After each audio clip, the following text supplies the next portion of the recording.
Βλέπεις τη στιγμή της απαγωγής, το βίντεο από τις κάμερες ασφαλείας, έτσι. Ποιο είναι το πρώτο πράγμα που σου περνάει από το μυαλό?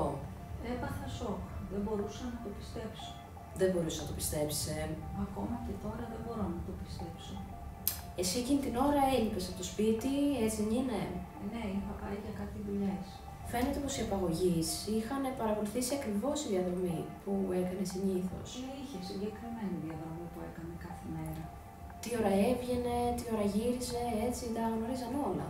Δεν ξέρω, δεν το γνωρίζω αυτό.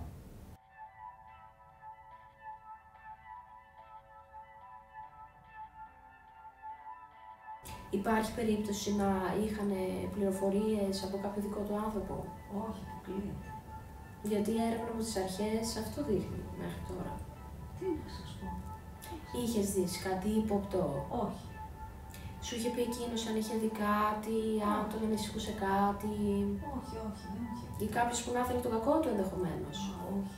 Ήταν ήσυχος, ήρεμος άνθρωπος. Δεν ενοχλούσε κανένα.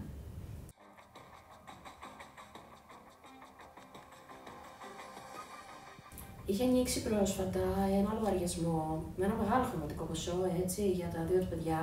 Ναι. Είχε αποκτήσει και δύο παιδιά από τον προηγούμενο γάμο. Ναι, σωστά. Υπάρχουν μαρτυρίες ότι εσύ δεν είσαι σύμφωνο με αυτό, έτσι δεν είναι? Όχι, δεν ισχύει κάτι τέτοιο. Μα πώς, παιδί μου, τόσα χρήματα χωρίς να πας και εσύ κάτι? Δεν με νοιάζαν τα λεφτά. Σας το έχω πει, κυρία Αγγελική. Εγώ τον αγαπούσα. Και τον αγαπώ δηλαδή. Τον αγαπάς, Ναι,